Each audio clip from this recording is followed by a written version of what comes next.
Bonjour à tous, bienvenue dans l'émission Populaire. C'est la nouvelle émission d'actualité politique de la web radio des Jours Heureux. Pour cette première émission, nous avons prévu une petite heure avec des invités dont pourraient rêver tous les autres médias. 8 députés insoumis, 2 plateaux, 2 sujets. Le premier, nous l'avons appelé 5 ans d'insoumission. Nous allons parler du bilan parlementaire des députés insoumis. Presque 5 ans de mandat, 5 ans de résistance, 5 ans d'opposition, mais surtout 5 ans de proposition. On abordera dans un second temps un sujet fondamental, celui de la 6e République. Lié au niveau exceptionnel de l'abstention lors des dernières élections intermédiaires a montré à quel point la fracture démocratique était immense dans notre pays.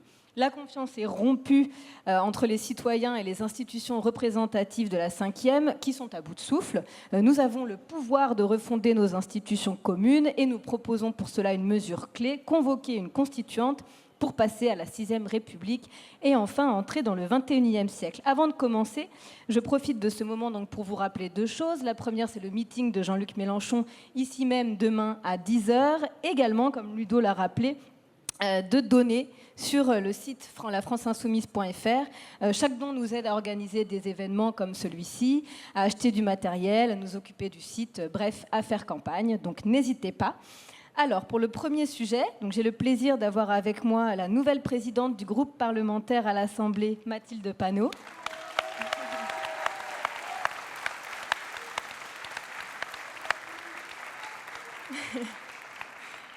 Les députés membres de la Commission des Finances, Éric Coquerel et Sabine Rubin.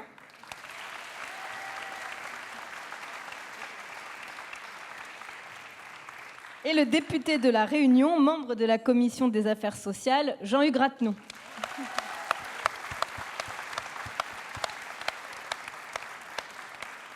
Alors, il y a 5 ans, 17 députés faisaient leur entrée à l'Assemblée nationale pour défendre les intérêts du peuple. Beaucoup d'entre nous se souviennent de la fameuse photo des 17 incorruptibles souriant, le regard déterminé et le poing levé devant l'Assemblée, prêts à résister. Pour nous, c'était historique. Ils allaient être nos yeux et nos oreilles, notre voix à l'intérieur de la matrice républicaine et notre point d'appui pour bâtir la suite. 5 ans plus tard, nous sommes fiers et impressionnés de tout le travail accompli. Et avant de commencer, oui. Avant de commencer, on va diffuser une vidéo dans laquelle nos élus reviennent sur leur mandat. Solide. Déter. Résistance à l'Assemblée. Passionnant. Groupe parlementaire des luttes.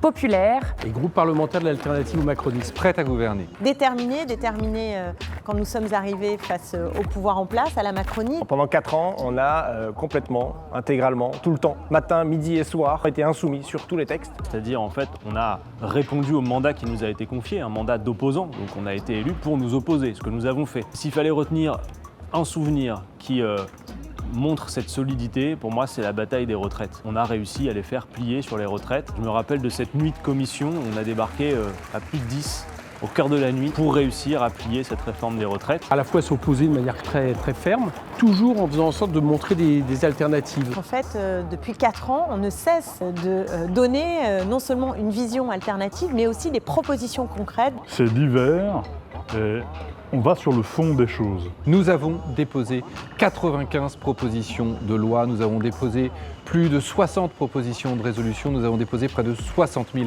amendements. Nous avons démontré notre capacité de transformer les propositions de l'avenir en commun en textes de loi applicables immédiatement. Le groupe parlementaire insoumis a réussi à organiser le retour du peuple en politique pour être le porte-voix de toutes celles et ceux qu'on méprise, qu'on oublie ou qu'on exclut dans la société. On a sans cesse proposé beaucoup et fait la démonstration de notre capacité à gouverner. Pour changer la vie de nos concitoyens. D'ailleurs, qu'ils soient prévenus, si la réforme des retraites devait revenir, on sera au rendez-vous. Déterminé aussi à déjouer les codes assez pesants d'une institution qu'il faut dépoussiérer. Et au départ, on nous a beaucoup méprisés. La députée Bac-2 pour Caroline Fiat, première aide-soignante de toute l'histoire de l'Assemblée nationale, a été élu dans notre groupe. Jean-Hugues Ratenon qui était au RSA Activité. Adrien Quatennens qui était le député call center parce qu'il travaillait dans un call center auparavant. Et ce que nous avons réussi à prouver, c'est que tout le monde pouvait faire de la politique et même beaucoup mieux que ceux qui poursuivent leurs petits intérêts privés. On ne parle pas uniquement aux gens qui sont dans l'hémicycle. En réalité, on parle à la population, au peuple dans son ensemble. Voilà ce que nous avons démontré en 5 ans de travail à l'Assemblée nationale. La France insoumise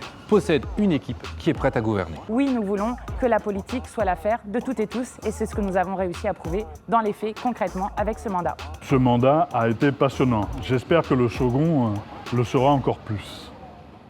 Ok.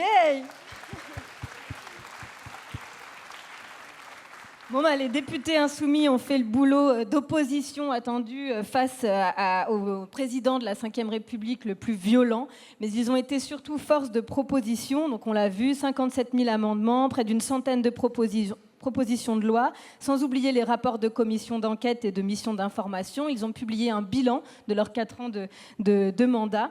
Et au final, 56% des mesures de l'avenir en commun sont d'ores et déjà transcrites en propositions législatives prêtes à appliquer. Donc, première question ouverte. Peut-on affirmer, après 5 ans d'insoumission, que nous sommes prêts à gouverner ? Mathilde, pour commencer. Bonjour à toutes et à tous. Merci Julie pour l'invitation. Je crois que c'est vraiment inédit dans l'histoire ce que nous, on a réussi à faire. Inédit parce que, au départ, je le disais dans la vidéo sur le mépris qu'il y avait, mais rappelez-vous même de la campagne de 2017 où on disait à Jean-Luc Mélenchon constamment « mais finalement, vous êtes seul pour gouverner, il n'y a personne derrière vous ».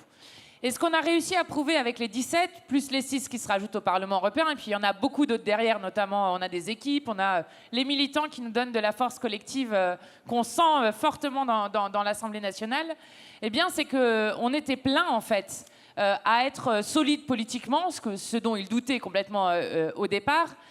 Et je crois que au mépris initial qui est arrivé quand, je disais, plein de gens d'horizons professionnels différents, mais y compris partisans différents sont arrivés, c'est à ce mépris-là, il y a une forme de respect qui s'est imposé, parfois de crainte un peu sur aussi certaines des batailles qu'on menait, mais de respect parce qu'à la fin, quand on fait les comptes, et c'est ce qu'on a fait avec le bilan des 4 ans de mandat, quand on fait les comptes, le groupe le plus actif dans l'opposition, ce pourquoi nous avons été élus, dans l'opposition à Emmanuel Macron, c'est nous, et on le voit notamment au nombre d'amendements, mais le groupe aussi qui a été le premier proposant par rapport à Emmanuel Macron, c'est aussi nous. Et on le voit dans le nombre de propositions de loi, le nombre de propositions qui sont faites.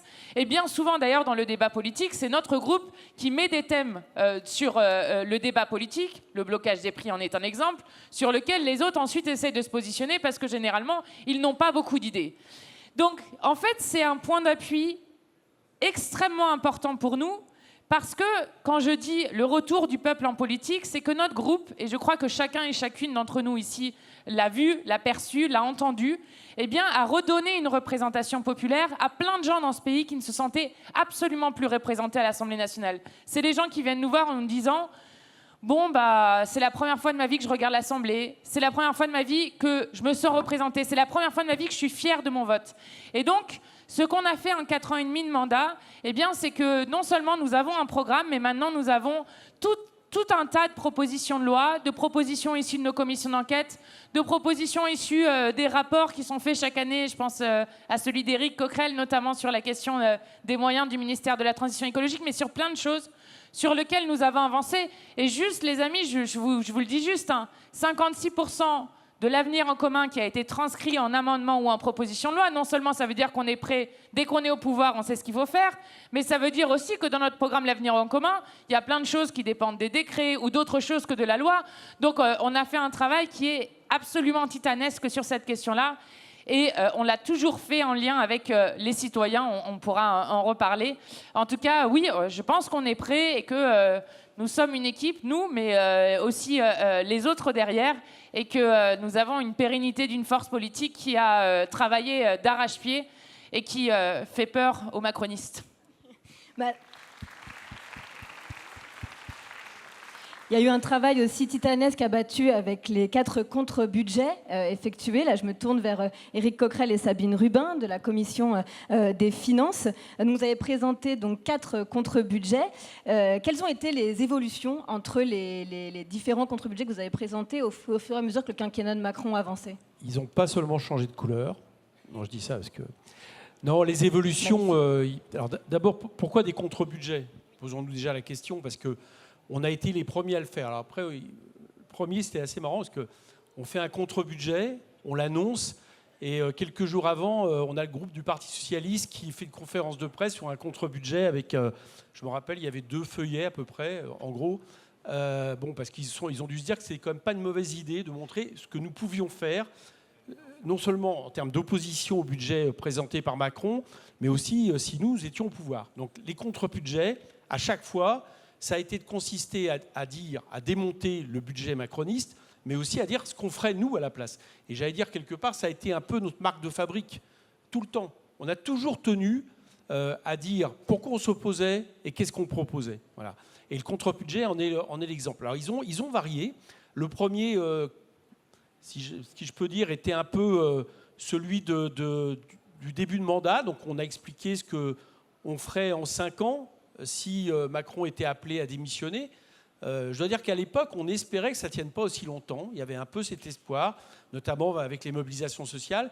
Et puis après, on a affiné sur des mesures d'urgence, des mesures qui tiennent à la fois les questions de recettes, donc une véritable révolution fiscale, les questions liées à cette espèce de chantage, dont on y reviendra peut-être tout à l'heure, qu'on nous pose sans arrêt sur la question de la dette, et puis donc les mesures qui seraient installées. Alors, cette année, il va en sortir un 5e, le contre-budget 2022, où là, on va non pas parler de ce qu'on fera, non pas de ce qu'on ferait, mais de ce qu'on fera dans les 5 années qui vont venir. Vous voyez ma confiance, parce que ça, il va falloir continuer à travailler. Et disons que la campagne se chargera de le proposer au début de l'année prochaine.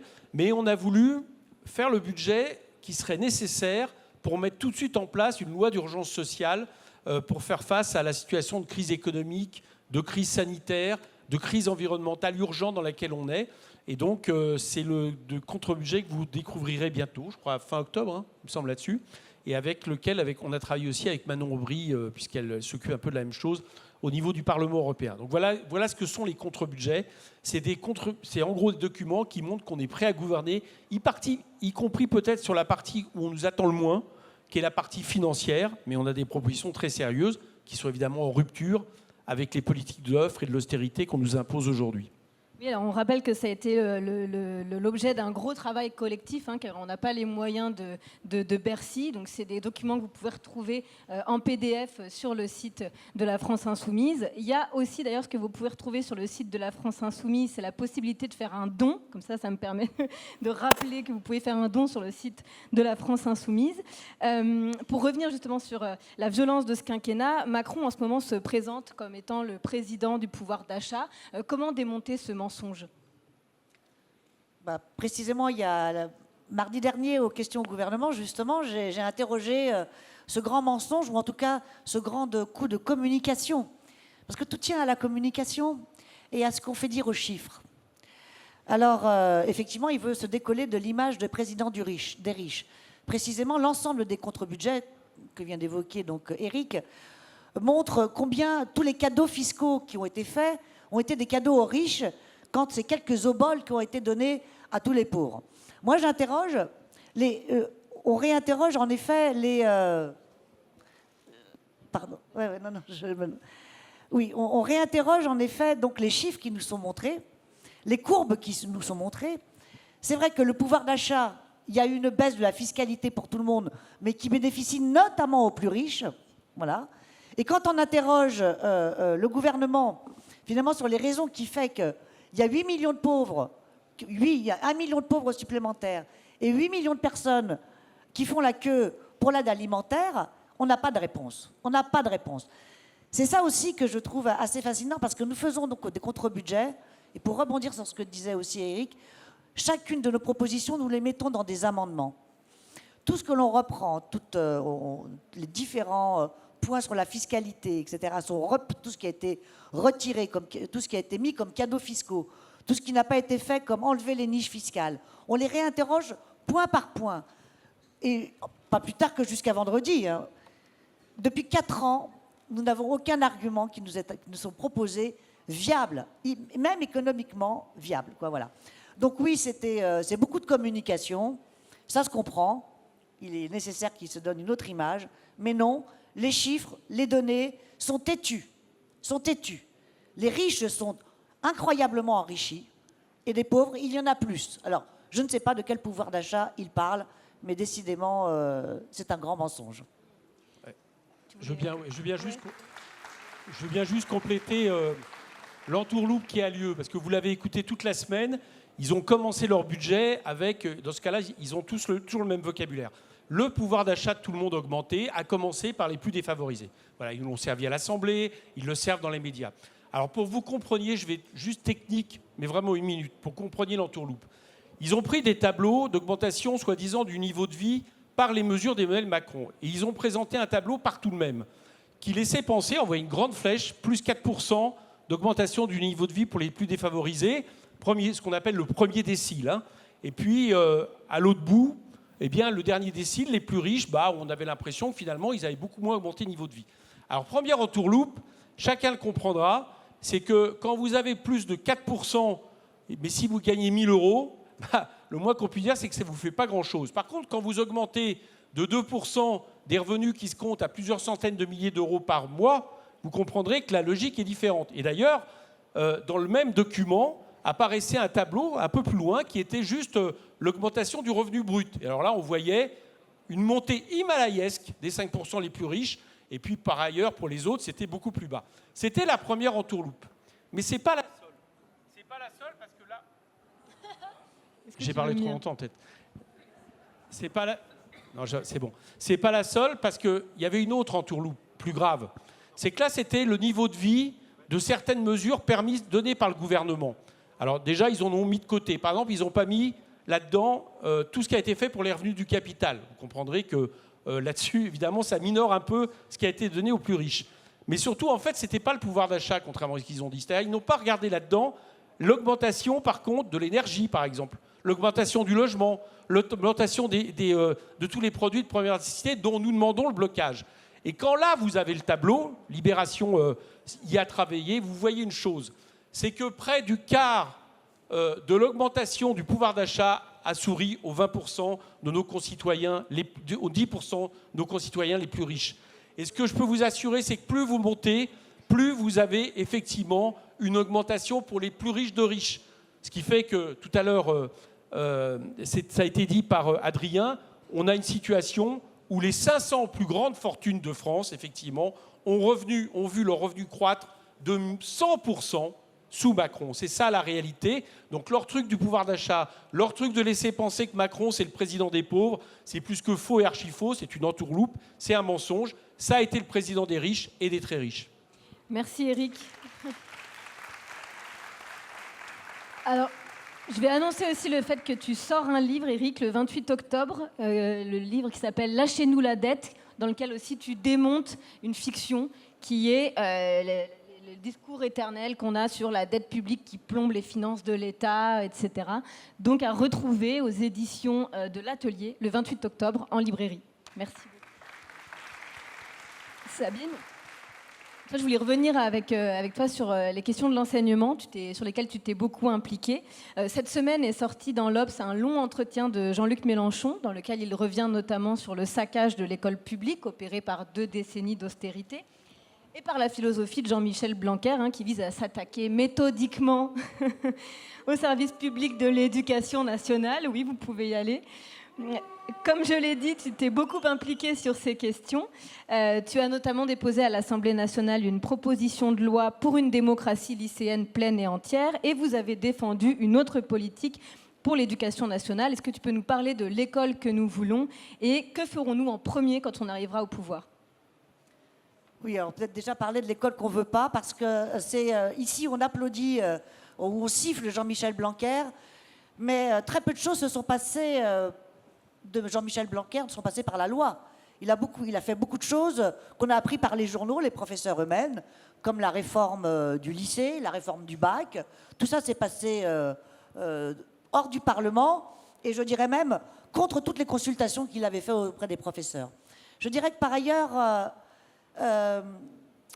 la casse de l'école qui ne date pas de Jean-Michel Blanquer, mais s'il s'accélère avec Jean-Michel Blanquer, n'est pas si visible que ça pour les quidam. En fait, on emmène son enfant à l'école et puis il rentre à l'école et on ne connaît pas vraiment effectivement qu'est-ce qui se casse, qu'est-ce qui se passe en fait avec cette école. Elle semble quand même fonctionner puisqu'on y dépose nos enfants et que les collégiens y vont et que les lycéens y vont également.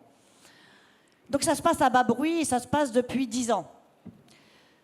Et même avant, ça se passe même depuis avant. depuis les années 2000, finalement, l'école, comme tout le reste, comme l'hôpital, etc., comme tout le reste, est pris dans le mouvement de casse culturelle du néolibéralisme, il faut le dire. Et quand je dis ça, un mouvement culturel, c'est qu'à la fois l'école, elle est victime des politiques néolibérales d'un point de vue du budget, d'un point de vue budgétaire, c'est-à-dire que le budget de l'éducation nationale, depuis les années 2000, a baissé de 1 point par rapport au PIB. Des années 2000, c'était 7% du PIB, c'est plus que 6%. Donc l'éducation pèse moins dans le budget de l'État. L'État, une grande majorité du budget de l'éducation en général, est de moins en moins supporté par l'État, mais par les collectivités territoriales et par les entreprises, qui prennent une plus grande partie dans la part de l'éducation. Donc cette contraction libérale du budget d'un service public se traduit parce qu'on sait par des conditions pour les enseignants dramatiques. Alors on sait le gel du point d'indice, déjà pour commencer. On se souvient de Sarkozy qui a supprimé 70 000 postes que M. Hollande a à peine rattrapés et que M. Blanquer a continué, notamment dans le secondaire. Donc je rappelle le point d'indice qui fait que nos enseignants sont parmi les moins bien payés de l'OCDE, en dessous de la moyenne de l'OCDE. Je parle aussi des contractuels qui augmentent incessamment. Mais c'est pire qu'avant, il y a toujours eu des contractuels dans l'éducation nationale pour faire la marge. Mais à un moment donné, on les titularisait parce qu'on a besoin de personnel formé, stabilisé. Eh bien non, là, les contractuels, d'une année sur l'autre, ne savent pas s'ils vont être repris. Mais comment voulez-vous constituer des équipes pédagogiques stables, nécessaires à une communauté éducative efficace dans un établissement scolaire? C'est impossible. Justement, ils fragilisent déjà, finalement, ce qui fonde l'éducation, c'est-à-dire les professeurs, avec en précarisant les enseignants et en désossant complètement, finalement, la communauté éducative à la base. Ça, c'est les raisons du libéralisme budgétaire. Mais par ailleurs, quand je parle de prise dans ce mouvement culturel du néolibéralisme, c'est aussi dans les valeurs, la compétition, la rentabilité du savoir, la marchandisation du savoir.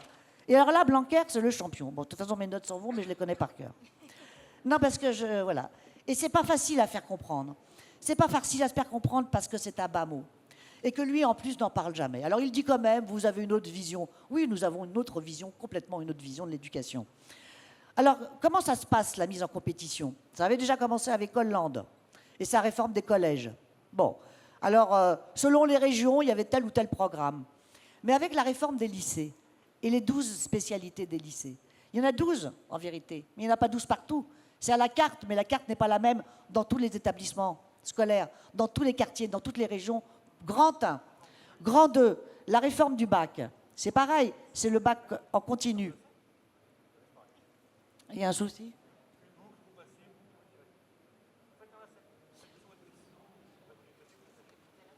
J'entends rien. Bon, alors écoutez, je continue. Pardon, oui, excusez-moi. Je continue. On s'excuse tous, il y a des boucles, il y a des bruits, il y a des échos, il y a Jeanne d'Arc. Oui, pardon, désolée. Bon, bref. Et donc, la réforme du bac elle-même s'inscrit dans un bac en contrôle continu, le fameux contrôle continu. Ben, ça signifie quoi? Selon l'établissement, selon les sujets, des sujets à la carte, qui ne seront pas tous les mêmes. Et derrière, en bout de course, en bout de parcours, c'est Parcoursup qui va effectivement faire le tri entre les jeunes, selon le lycée d'où ils viennent, selon le bac qu'ils auront eu, selon la filière qu'ils auront suivie. Donc voilà comment, dès l'âge de 15 à 18 ans, là où la jeunesse se forme, où elle devrait se former de façon identique sur tout le territoire national, eh bien la présélection, le tri s'opère, l'inégalité de ce qui est donné sur le territoire. Donc voilà comment cette compétition s'organise, mais de façon encore plus intangible. Et ça, c'est parce qu'à force d'avoir vu et revu les enseignants, de les avoir écoutés, et c'est tout à fait intangible et c'est insidieux. C'est la culture, derrière dans le libéralisme, c'est la culture de la rentabilité. Et donc de l'évaluation perpétuelle, mais non pas de l'évaluation d'un travail d'un jeune, qu'on note, qui s'évalue, etc. L'évaluation si c'est rentable, si l'école est rentable. Et à la place, on met donc à la place des chefs d'établissement, qui devraient avoir, on va dire, un rôle pédagogique prioritairement qu'on met des cheffaillons qui évaluent tout le monde. Jusque dans les classes, jusqu'au CP, on vous évalue, on croule sur les évaluations. Comme les hôpitaux, on passe son temps à évaluer, à évaluer, à évaluer. Et les enseignants n'en peuvent plus d'évaluer et d'évaluer. Tiens, j'oublie aussi les heures supplémentaires que font les enseignants. Enfin bref, ils sont bien malmenés, comme le sont évidemment les personnels dans les hôpitaux. C'est la même logique à l'œuvre et qui s'inscrit dans l'éducation nationale. Voilà comment ça se détruit. Merci beaucoup.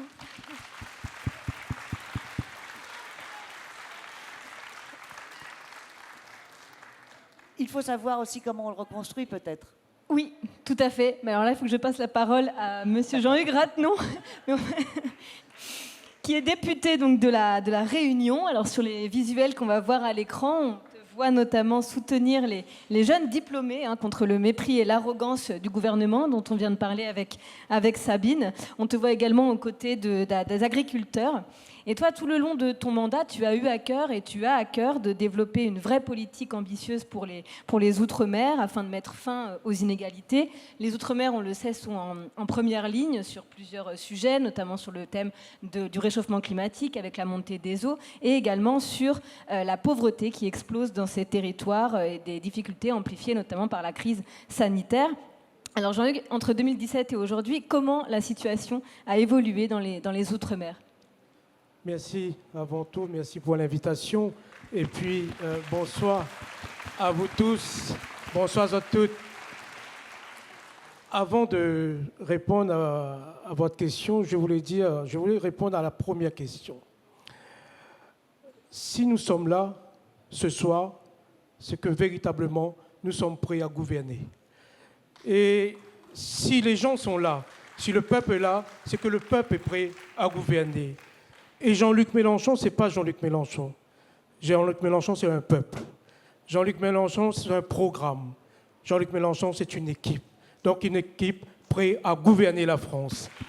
Et concernant la situation, 4 ans après, nous allons entamer la dernière ligne droite du mandat d'Emmanuel Macron. Et à mon sens, c'est le dernier mandat. Il n'y aura pas un deuxième. C'est un engagement que je prends ce soir. Et en même temps, je voudrais, par rapport à la situation à La Réunion, je voudrais donner 2 chiffres. Concernant la balance commerciale, l'exportation, 5 milliards d'euros.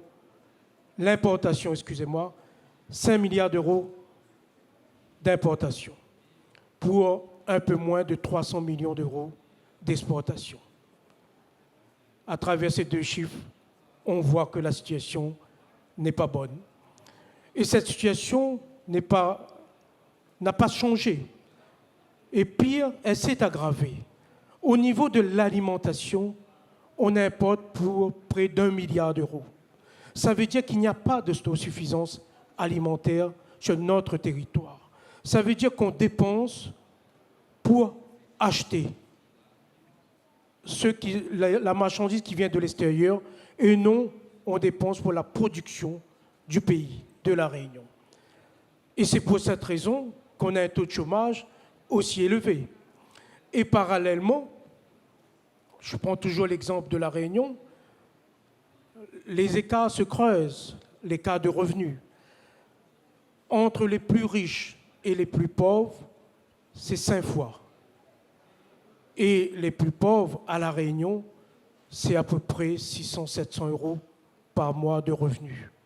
Pour une population de 39% qui vit dans la pauvreté. Et je prends l'autre pays à côté, dans l'océan Indien, Mayotte. Mayotte, c'est 77% de taux de pauvreté. Ça veut dire qu'on n'est pas en France. On ne peut pas dire qu'on est en France quand vous avez un département français avec un chiffre de pauvreté aussi élevé. La plupart des enfants de Mayotte n'ont pas d'eau courante chez eux. Et vous avez des centaines, des milliers de mamailles, d'enfants qui n'ont plus de parents, qui vivent dans la rue, qui vivent sous des bangas, comme on dit, des taudis, des feuilles de tôle, sous les arbres. ils n'ont plus de vie, ils n'ont plus de parents. Et quel avenir pour ces jeunes? Et là, je ne parle pas de tel ou tel pays, je parle de la France. Et si c'est cette France-là que nous voulons, eh bien, continuons avec ces gens-là. Mais si nous ne voulons plus de cela, il n'y a pas d'autre solution, il y a une seule solution, c'est l'avenir en commun. Et c'est avec Jean-Luc Mélenchon. Et je le dis non pas par propagande, je le dis avec beaucoup de sincérité parce que les solutions sont là. Et nous n'avons pas le choix de prendre la voie de l'avenir en commun de l'Union populaire parce que ça n'a pas changé. Au contraire, ça a aggravé. Et dans les Outre-mer, je ne parlerai pas des autres Outre-mer, mais la situation est pareille sur le plan du logement. Et la Fondation Abbé Pierre le dit chaque année lors de leur conférence, la situation s'aggrave. Et il n'y a pas de perspective avec Emmanuel Macron. Donc quand il n'y a pas de perspective, il faut changer de voie, il n'y a pas d'autre solution. Et la seule voie que nous devons prendre, nous les Outre-mer, mais aussi toute la France, dans un élan non pas uniquement de solidarité avec nous, mais parce qu'il y a aussi ces difficultés dans des cités et des quartiers de la France, de l'Hexagone. Et c'est pour cette raison que nous devons nous unir et être solidaires. Les Outre-mer, ce n'est pas seulement l'affaire des Outre-mer, c'est l'affaire de tous les Français, sans exception. Et sur le terrain de l'environnement, du changement climatique, je dirais que le problème du changement climatique, ce n'est pas un problème rayonné, mahorais, guyanais ou martiniquais ou les autres. C'est un problème planétaire. Et là où nous sommes, nous devons agir, chacun à sa façon, comme il peut, pour sauver notre planète, pour sauver l'être humain. Et il n'y a pas d'autre solution que le programme de l'avenir en commun pour sauver l'humain.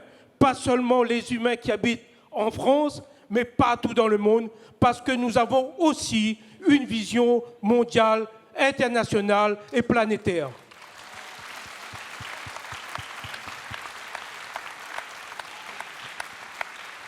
Eh bien, merci beaucoup, Jean-Hugues Ratenon. Merci à tous les quatre d'avoir été sur ce plateau. Pour passer à notre deuxième plateau et installer le deuxième plateau, on va diffuser une vidéo de François Ruffin qui revient aussi sur son mandat. François Ruffin et pas Ruffin.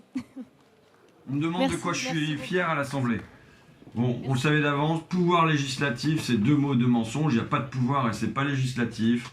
La loi, elle est décidée à l'Élysée, elle est juste enregistrée à l'Assemblée nationale. Donc la fierté, c'est d'avoir utilisé l'Assemblée comme une caisse de résonance pour faire entendre la voix des assistantes maternelles. Par exemple, j'ai provoqué un débat à moi tout seul sur les assistantes maternelles parce qu'ils voulaient bouger une virgule et puis juste que ça soit enregistré à main levée. Comme il suffit qu'un groupe s'y oppose, et ben nous tout seuls s'y opposer. Tous les députés ont été obligés de passer à la tribune pour faire 5 minutes sur les assistantes maternelles. Et à chaque fois, ils commençaient en disant « Oh bah alors, on ne comprend pas pourquoi M. Ruffin nous fait qu'on soit contraint là de causer de ça. » Voilà. Et bien, à nous tout seuls, on peut faire entendre la voix des gens. Et les gens se sentent fiers.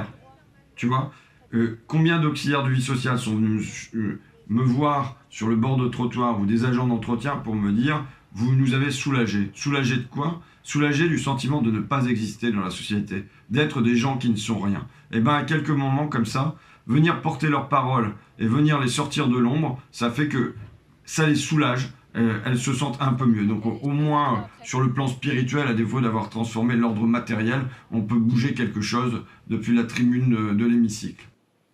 Merci beaucoup. Vous avez vu que pendant qu'il s'était tout sombre et qu'on était plongé dans l'obscurité, comme par magie, le plateau s'est transformé. Donc, j'ai le plaisir d'avoir avec moi plein de personnalités qu'on ne présente plus. On a Raquel Garrido avec nous. Daniel Obono aussi.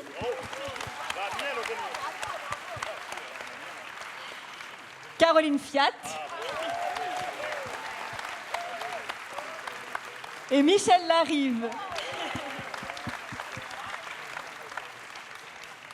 Alors merci d'être avec moi pour parler de notre second sujet, qui est une proposition fondamentale, la 6e République. Alors pourquoi fondamentale ? Car elle est refondatrice. On parle de refonder le peuple, ou plutôt que le peuple se refonde par lui-même à travers une assemblée constituante. En effet, la 5e République souffre plus que jamais d'une crise démocratique. Abstention record aux élections intermédiaires, le peuple ne se sent plus représenté par les élus, et on dit bien souvent qu'il est écœuré de la politique. Mais on a assisté, pendant ce quinquennat, au surgissement de la question démocratique avec le RIC défendu par les Gilets jaunes, avec la Convention citoyenne pour le climat qui a été un exercice démocratique, et la demande d'une manière générale du peuple de plus de démocratie et de justice. Alors je vais faire rebondir Raquel en premier sur la question. Est-ce que finalement, avec tout ce qu'on a vu pendant ce quinquennat, dire que le peuple est dégoûté de la politique est faux ? C'est pas totalement faux. C'est pas totalement vrai non plus, heureusement, parce que la France est un peuple fondamentalement citoyen. Depuis la Révolution française, s'il y a bien un peuple sur Terre qui est parfaitement conscient de sa puissance en tant que souverain, c'est les Français. Mais néanmoins, tout a été fait, peut-être à cause de cette puissance de l'idée de la Révolution française, pour écarter le peuple de la prise du pouvoir et de l'exercice du pouvoir. Et ça se voit dans le corps de règles qui régit nos façons de prendre les décisions collectives. Je vais vous donner un exemple qui m'a frappée, puisque j'ai été candidate aux élections régionales l'année dernière. Et vous savez qu'en Île-de-France, le département le plus riche, c'est les Hauts-de-Seine. Le département le plus pauvre, c'est la Seine-Saint-Denis. Il y a exactement la même population dans les deux départements, 1,6 million d'habitants. Figurez-vous que le mode de scrutin qui s'applique à l'élection régionale fait en sorte que, au final, dans l'Assemblée, vous avez 34 élus des Hauts-de-Seine et 16 de la Seine-Saint-Denis. C'est-à-dire qu'un habitant du département le plus riche de France vaut 2 fois plus qu'un habitant de la Seine-Saint-Denis. Et est-ce que c'est quelque chose dont on a entendu parler ? Est-ce que c'est quelque chose dont, d'une façon générale, est-ce que Mme Pécresse, présidente de la région, en a parlé en disant « il y a un problème de représentation des habitants de mon... » Non, personne. Pourquoi ? Parce qu'on a un problème structurel, à vrai dire, qui est sociologique, c'est que les élus ont tendance à penser que le système dans lequel ils ont été élus est un bon système. Donc même lorsqu'il y a des critiques, et c'est rare, parfois, elles s'estompent en arrivant au lieu du pouvoir. Et ça, c'est la grande différence, vraiment fondamentalement, la grande différence entre le mouvement de la France insoumise et tous les autres. C'est que les insoumis qui arrivent dans les instances de pouvoir, de représentation, arrivent avec cette revendication et cette conscience fondamentale qui sont là, pas simplement pour s'accaparer une partie du pouvoir ou pour l'exercer, mais pour modifier, bouleverser ce système, cette monarchie présidentielle, ça porte un nom, pas monarchie républicaine, j'entends ça des fois, c'est pas une monarchie républicaine c'est un oxymore, on ne peut pas être à la fois monarchique et républicain. C'est une monarchie présidentielle dont la finalité, c'est de s'assurer que la majorité de la population n'exerce pas le pouvoir. Et c'est la raison pour laquelle c'est si important que pour la campagne Mélenchon 2022, on soit tous très conscients qu'il y a un deuxième effet qui se coule et une deuxième campagne qui est intimement liée à la première, qui est la campagne constituante 2023. Voilà. C'est-à-dire que... Merci. En effet, les deux choses vont ensemble. Vous l'avez vu en 2017, la France était divisée en 4 quarts, en gros. Et Macron est arrivé au pouvoir avec une minorité des voix. Il a, grâce à notre système totalement fou de vote uninominal à 2 tours, fait semblant d'être majoritaire au second tour, alors qu'il ne l'était pas. Il a fait 18% des inscrits au premier tour. Mais le second tour en France donne une espèce d'impression de majorité aux personnes élues avec ce mode de scrutin. Mais si ça avait été quelqu'un d'autre d'élu, ça aurait quand même été injuste de gouverner contre tout 75% alors qu'on ne représente que 25%.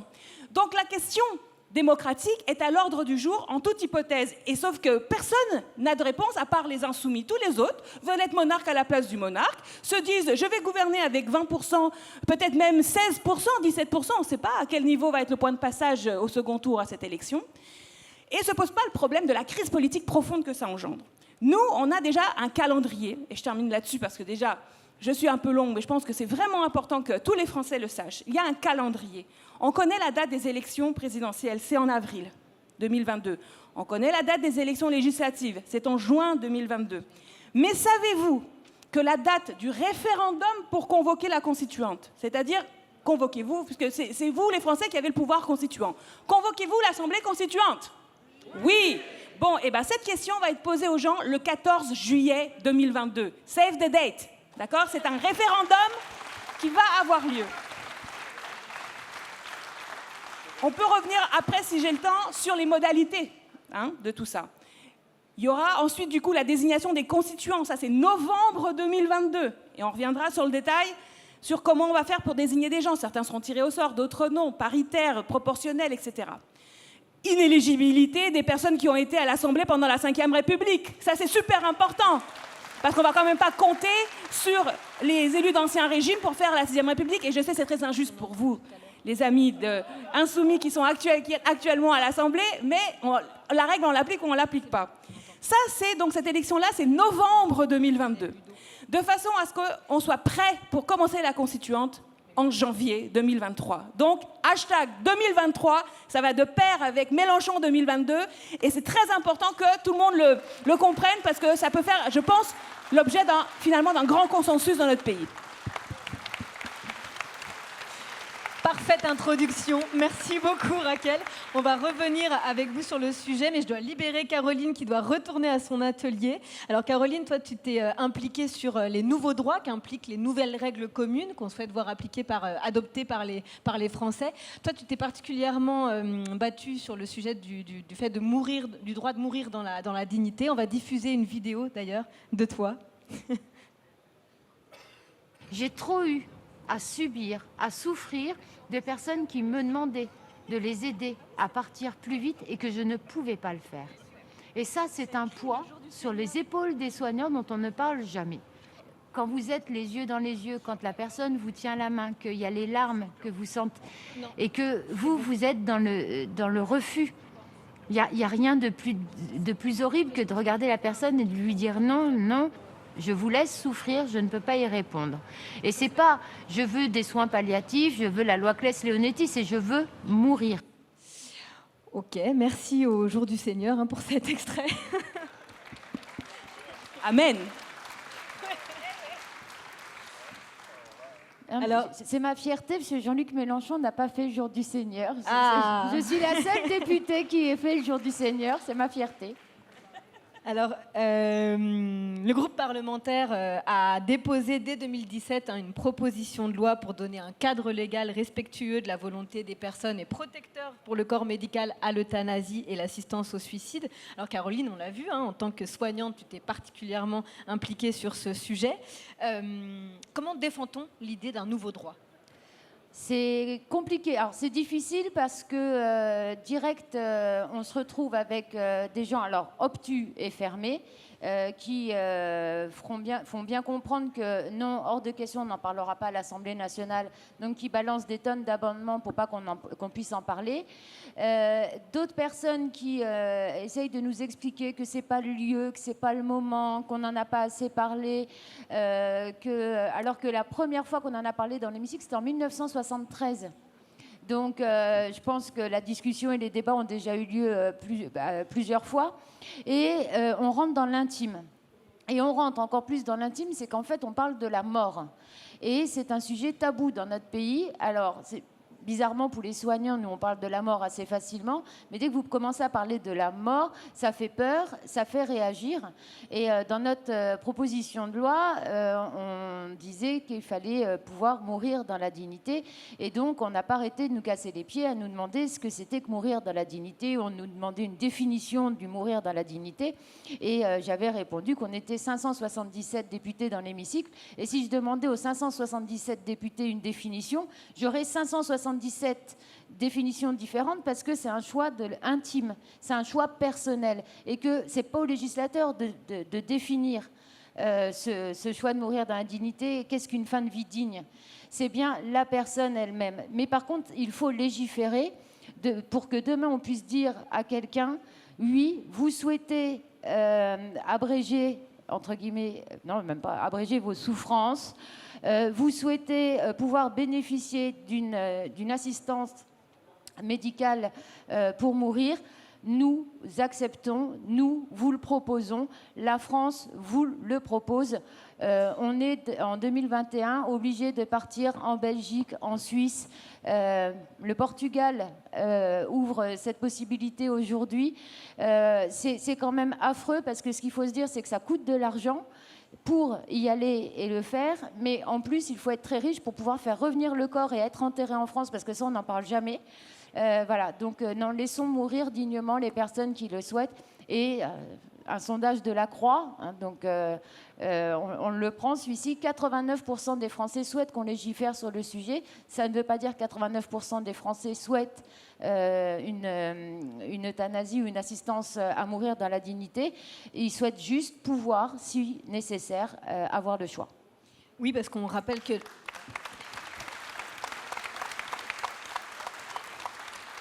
Est-ce qu'on précise que la liste des droits fondamentaux n'est pas figée, elle évolue et de nouveaux droits peuvent être connus comme le droit au logement, comme le droit de mourir dans la dignité, la PMA. Ouais, juste une précision, c'est que nous, au pouvoir, donc on légiférera, mais on notera ce droit comme le droit à l'IVG dans la Constitution pour que jamais personne puisse revenir sur ces droits très importants qui sont les droits humains.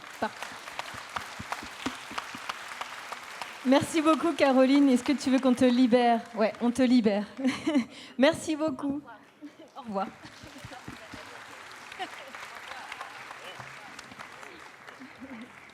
Je voulais revenir avant de me tourner vers Daniel sur sur une question un peu ouverte pour tous les trois.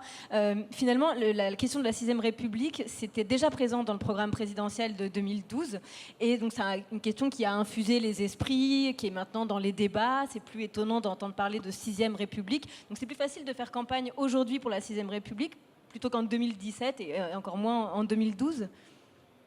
Daniel, peut-être, ou Michel. Moi, je pense que oui, c'est beaucoup plus facile parce que le travail, notamment de Raquel et d'autres sur cette proposition, effectivement, comme tu l'as très bien dit, a infusé dans notre société. Et d'ailleurs, d'autres mouvements politiques commencent à pointer leur nez sur cette idée-là. Seulement, ils commencent juste à pointer leur nez où nous avons déjà travaillé depuis bien avant même 2017. Et 2017, c'était dans le programme. Et donc, derrière, on a quelque chose maintenant, nous, qui commence à être construit. On a même des dates maintenant. Et maintenant, ce que j'ai envie de dire aussi, c'est comme le disait aussi Caroline, c'est que le dernier mot revient au peuple. Le dernier mot revient au peuple. Ça veut dire que ne nous demandez pas aujourd'hui ce que sera la 6e République, parce que c'est vous qui allez la construire. Donc, ne nous demandez pas ce qu'on va mettre dedans, parce que c'est vous qui allez mettre les choses dedans. Et ne nous demandez pas qui dirigera, parce que c'est vous qui allez le décider. Alors, effectivement, on va effectivement amener quelques pistes, comme la révocation des élus, d'autres choses, une démocratie peut-être plus large. Mais vous allez décider de ceci, et dans la plus grande représentativité de notre peuple. Et ça, c'est très important, au niveau des classes d'âge, mais aussi des classes sociales et des régions. Et notamment, tout à l'heure, il y avait Jean-Hugues. La France, elle est sur les 5 continents, donc il va bien falloir en parler. Et donc, ce travail-là est déjà bien avancé pour permettre aux gens, au peuple, de travailler sur cette constituante. Merci. Juste un mot. Est-ce qu'on m'entend? Oui. Juste parce que tu disais le dernier mot, il revient au peuple, mais je pense que c'est aussi le premier mot, parce que, en vérité, de toute façon, toutes les constitutions, elles ont été acquises parce qu'il y a eu des mouvements de libération d'un ordre monarchique, féodal, ou par des révolutions. Et puis surtout, je crois que la crise que nous vivons aujourd'hui, la crise démocratique, c'est aussi une manière d'exiger un changement. Nous, on parle beaucoup de grève civique. Que le fait que le niveau d'abstention, quand on interroge les gens, c'est pas par désintérêt de la chose politique, c'est par dégoût, et pour marquer aussi une forme de rejet du système actuel. Je crois que c'est aussi important. Tu disais que est-ce que les idées infusent, nous, on part aussi de cette réalité-là et l'expression de la crise démocratique, notamment par l'abstention, mais par les appels, on a entendu dans le mouvement des Gilets jaunes, par exemple, ce sont des revendications qui sont venues, en fait. Parce qu'une fois que les gens étaient en mouvement, ils ont voulu aller jusqu'au bout, et jusqu'au bout, c'était la remise en cause des institutions. Merci beaucoup. Alors, tu parlais des nouveaux droits tout à l'heure et de la révocation des élus. On a vu que Emmanuel Macron, cette semaine, s'est dit prêt à avancer sur la question de l'abaissement de l'âge du droit de vote à 16 ans. Et d'ailleurs, son secrétaire Clément Beaune, un proche du président, approuve l'idée et veut en faire un sujet pour 2022. Bon, une manœuvre électoraliste qui n'aura échappé à personne. Mais nous, on parle de refonder le peuple avec ce genre de mesures. Finalement, c'est quoi refonder le peuple ?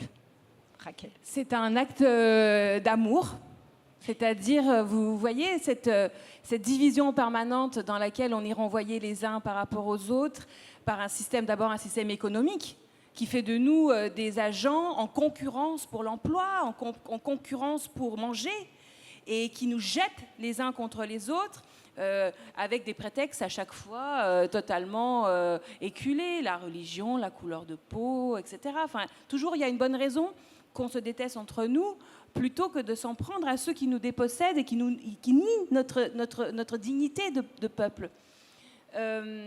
Donc, il y a ton livre d'ailleurs qui vient de s'afficher, voilà, oui. Le guide citoyen de la 6e République. Quand j'ai écrit ce livre-là, c'était en 2015, c'était avant l'élection de 2017. Bon, ça faisait, en tant que courant, on va dire mélenchoniste, ça faisait très longtemps déjà qu'on réfléchissait à la question de la 6e République. Mais elle n'était pas tellement forte dans le débat public. Et avec la fameuse marche du 18 mars, on avait déjà fait une marche du 18 mars en 2012 et puis le 18 mars aussi en 2017, on a essayé de mettre ce slogan en avant, pas seulement sur la finalité de ce que pourraient être les nouvelles règles, et effectivement, parmi les nouvelles règles qu'on a mises en avant, par exemple, en 2017, il y a le droit de révoquer les élus. Pourquoi le droit de révoquer les élus, c'est important ? Parce que la 5e République, elle est impunitaire. Elle est très caractéristique de ce point de vue-là. Les autres démocraties, vous pouvez toujours remettre en cause la responsabilité des gouvernants. Dans le système anglais, le Premier ministre il est désigné par le groupe au Parlement, etc. Et puis, on peut le rappeler. En France, le mécanisme imaginé par le général de Gaulle avec l'élection au suffrage universel en 62 fait de la France le seul pays où la personne qui exerce le pouvoir gouvernant et en plus qui en exerce qui l'exerce de façon extrêmement, on va dire, quasiment unique, parce qu'il y a un tas de personnels de l'État qui sont désignés par le président, etc. Enfin, il décide lors du jour de l'Assemblée, il vient directement des ministères. Enfin, tout ça est un énorme pouvoir, sans contrepartie, c'est-à-dire que la seconde où il est élu, il dit « je fais exactement ce que je veux, je peux trahir mon programme, je peux décider, inventer, opprimer le peuple, je fais ce que je veux ». Du point de vue, il n'y a pas de mécanisme, il n'y a pas un point d'arrivée. Et ça fabrique cette culture de l'impunité chez les politiques qui rejaillit en cascade à tous les niveaux. Vous le voyez avec votre maire, vous le voyez avec votre président de conseil départemental, votre président de conseil régional. Ce fait présidentiel au niveau local, c'est très caractéristique de la politique en France aujourd'hui. C'est-à-dire, moi, monsieur le président, je fais ce que je veux, ou madame la présidente. Bon. Et les Français en ont marre de ça. Et cette défiance, c'est une clairvoyance sur le fait qu'il y a des personnes qui n'hésitent pas à se faire élire pour trahir les programmes. Et la réponse à ceci, c'est pas seulement de dire « faites-nous confiance à nous ». Je pense qu'il y a beaucoup de gens qui nous font confiance. Ils font confiance parce qu'ils voient nos parcours de vie et qu'ils voient qu'on a consacré nos vies au combat, etc. Ils nous font confiance, vraiment. Mais au fond, ce qu'on demande de nos compatriotes, c'est pas une confiance aveugle. Et je dirais même que s'il y a un jour des élus qui viennent vous voir ou des candidats en disant « faites-moi une confiance aveugle », il faut peut-être partir en courant dans l'autre sens. Parce que plus que la confiance, il y a les moyens de contrôle.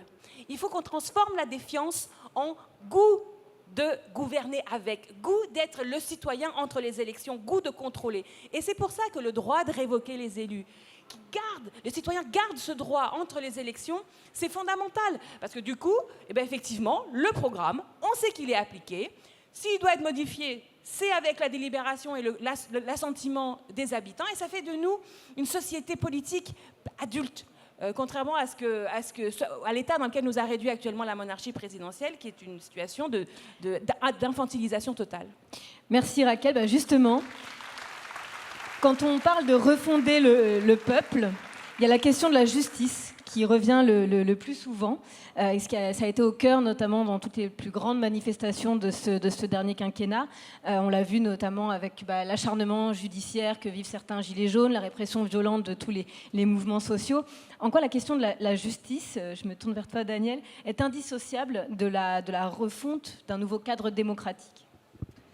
Alors oui, je crois que c'est une nécessité, une urgence, pas simplement pour les raisons que tu as invoquées sur le fait qu'il existe une série d'injustices qui fracturent aujourd'hui la société, qui opposent les uns aux autres, mais aussi parce que c'est une idée du monde dont on a besoin, vraiment fondamentalement. Et pour moi, je reviens toujours à ça, nous avons face à nous une tâche civilisationnelle immense, faire face au changement climatique.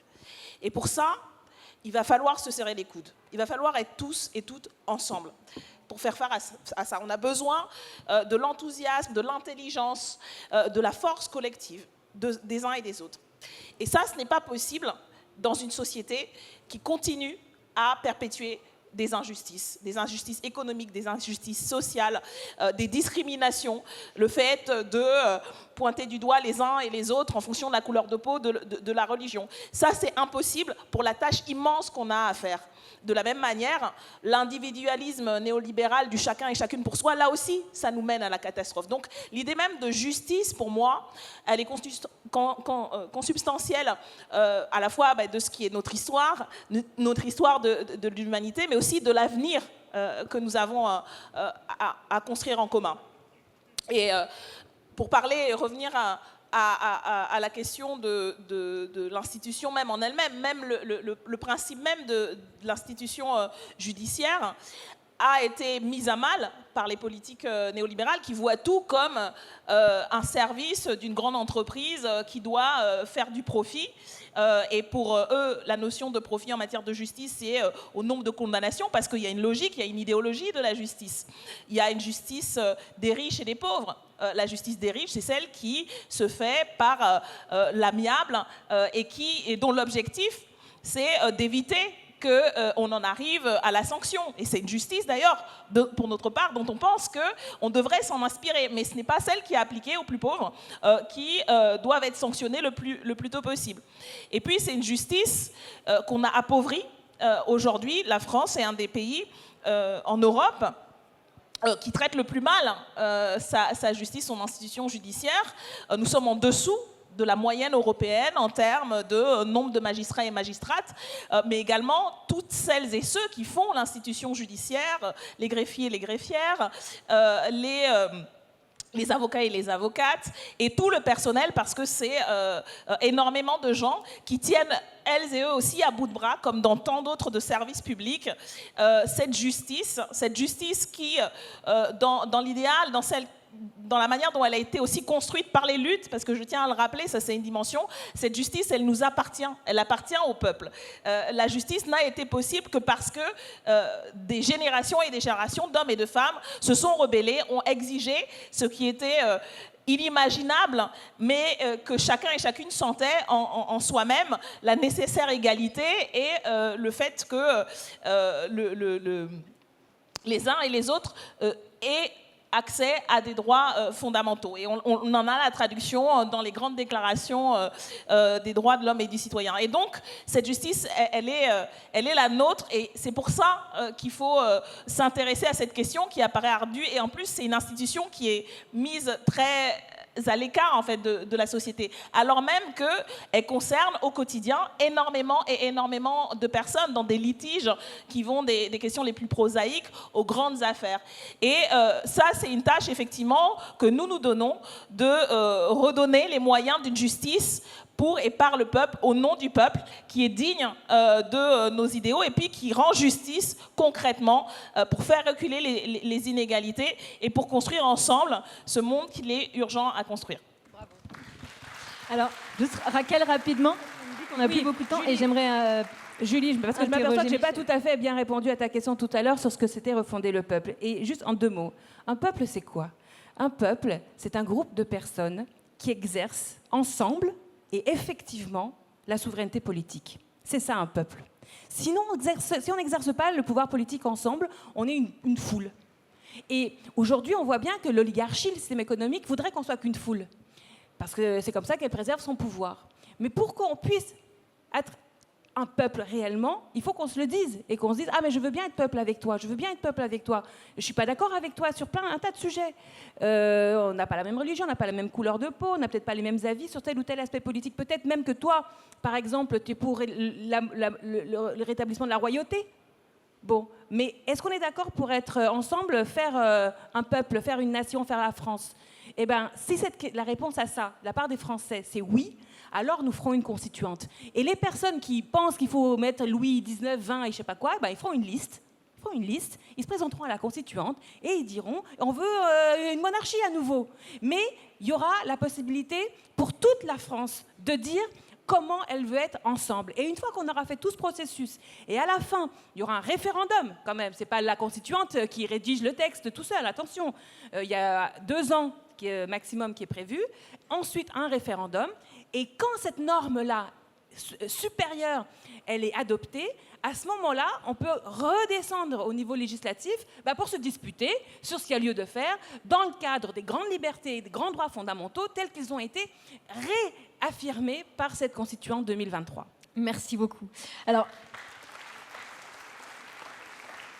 on parlait des nouveaux droits tout à l'heure avec Caroline qui a dû filer, mais justement, moi, je voulais t'interroger, Michel. On parle d'une nouvelle constitution pour enfin entrer dans le 21e siècle. Et le 21e siècle, là, il est le témoin de nouvelles technologies qui arrivent. On l'a vu aussi avec le gouvernement qui a profité de la crise sanitaire pour mettre en place un régime autoritaire et avec des technologies de surveillance, donc avec l'état d'urgence sanitaire, les mesures liberticides et toujours ça, l'application Stop Covid, l'utilisation illégale des drones.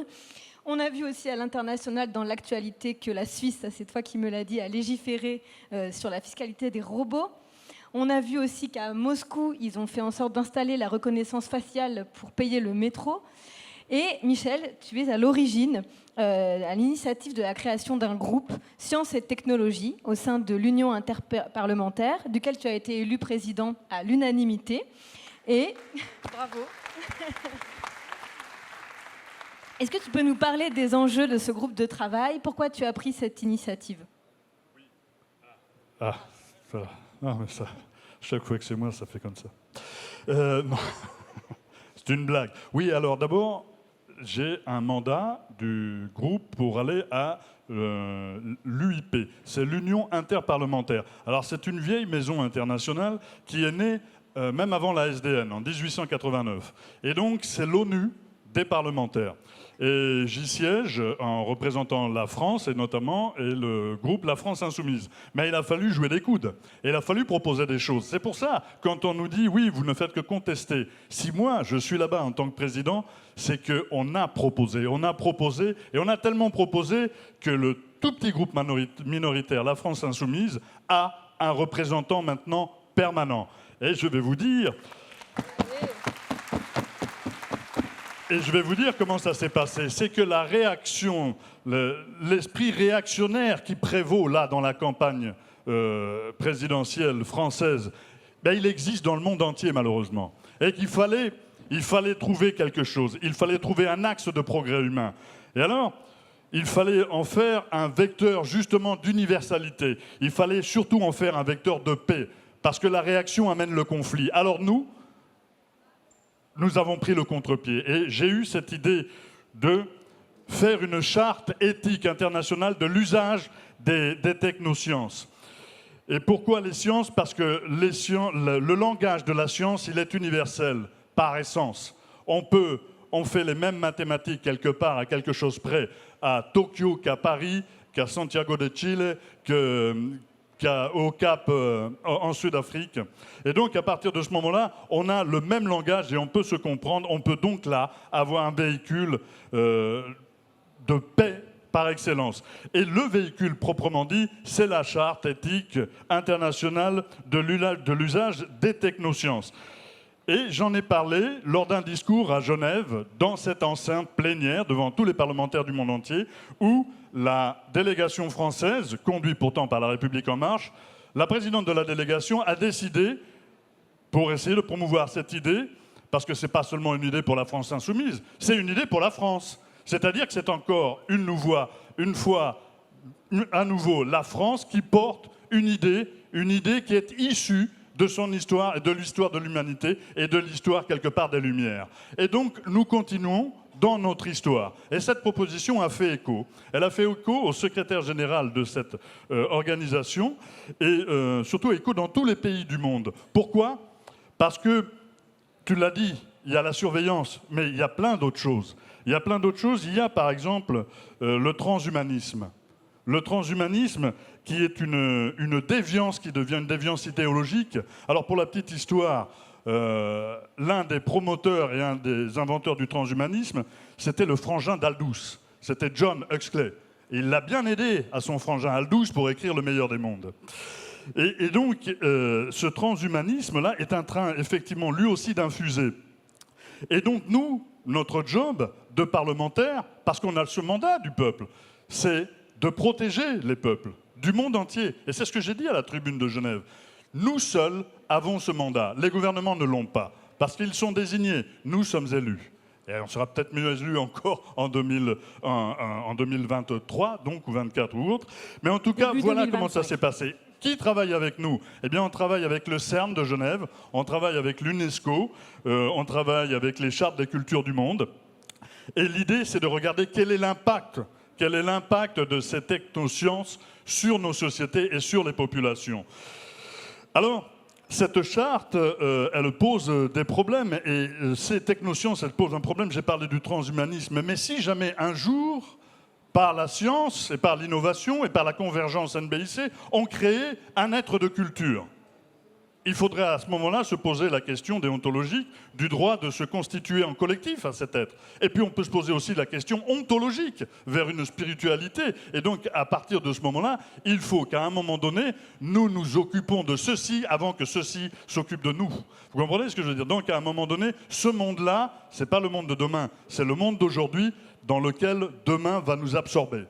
Donc à partir de ce moment-là, nous avons décidé, avec mon équipe, avec mon cabinet, vous savez, quand on dit « nous, parlementaires », je voudrais faire un tout petit clin d'œil. C'est à tous les gens qui bossent autour de nous. Nos collaborateurs, là, il y a Maxime, il y a les gens du groupe parlementaire.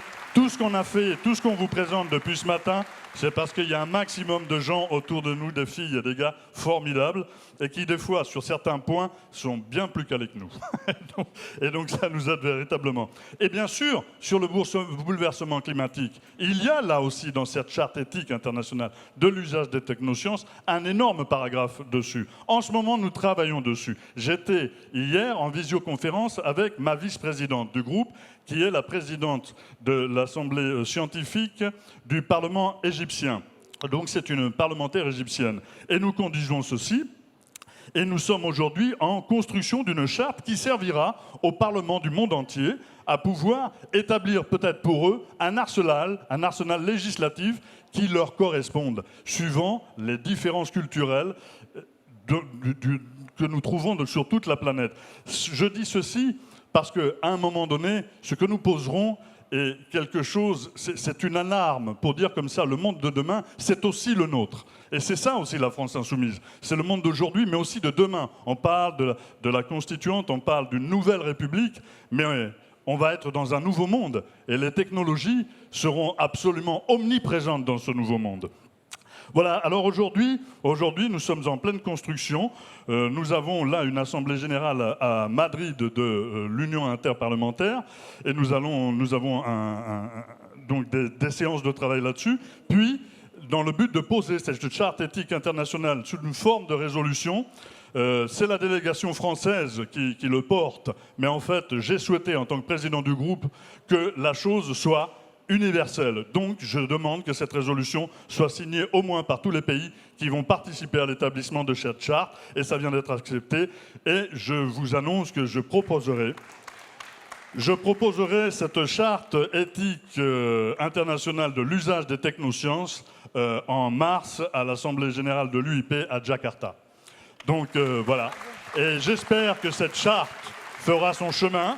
Elle fera son chemin déjà sur des gens de l'Université du Futur au Chili, commencent à s'emparer de ceci et travaillent avec nous. On travaille, je vous dis, avec le CERN, mais d'autres universités dans le monde entier. Nous avons rendez-vous en août 2022 au Vietnam. 2022, c'est l'année de la science et c'est aussi l'année de la France insoumise, ça tombe bien. Et donc, voilà où nous en sommes aujourd'hui et c'est quelque chose qui risque de faire son chemin, qui va faire son chemin parce que ma vice-présidente a aussi 2 mandats à l'ONU. Donc cette charte sera sûrement présentée plus tard dans l'agenda onusien et viendra sûrement sur la table de l'ONU. Et pourquoi pas, in fine, lorsqu'elle sera puissamment aboutie, peut-être par d'autres que nous, parce que nous commençons, comme d'habitude, nous ouvrons le chemin. Et comme disait Machado, caminante. No hay camino. Voilà, c'est Al Camino Alanda. C'est Camino Alanda. Bravo, merci voilà. beaucoup. Et donc, voilà, finir sur Machado, c'est pas mal quand même. On va voilà ce que nous Michel. faisons, notamment sur les nouvelles technologies. Voilà. Merci beaucoup. Et d'ailleurs, vous pouvez retrouver l'intervention de Michel qui présente ce groupe interparlementaire sur le site lemondeencommun.info. Merci beaucoup d'avoir été là avec moi pour ce, merci Julie, pour ce merci plateau. tout le monde. Merci beaucoup. Je vais accueillir tout de suite Ludovic Delaherche pour conclure cette émission. Ouais, vous restez. Bravo Ludo. Et je vous rappelle que vous pouvez aussi donner toujours sur le site lafranceinsoumise.fr. Merci beaucoup à toi Ludo. Bravo Julie, belle émission, hein. C'est un beau numéro de l'émission populaire, bravo. Et de très beaux invités.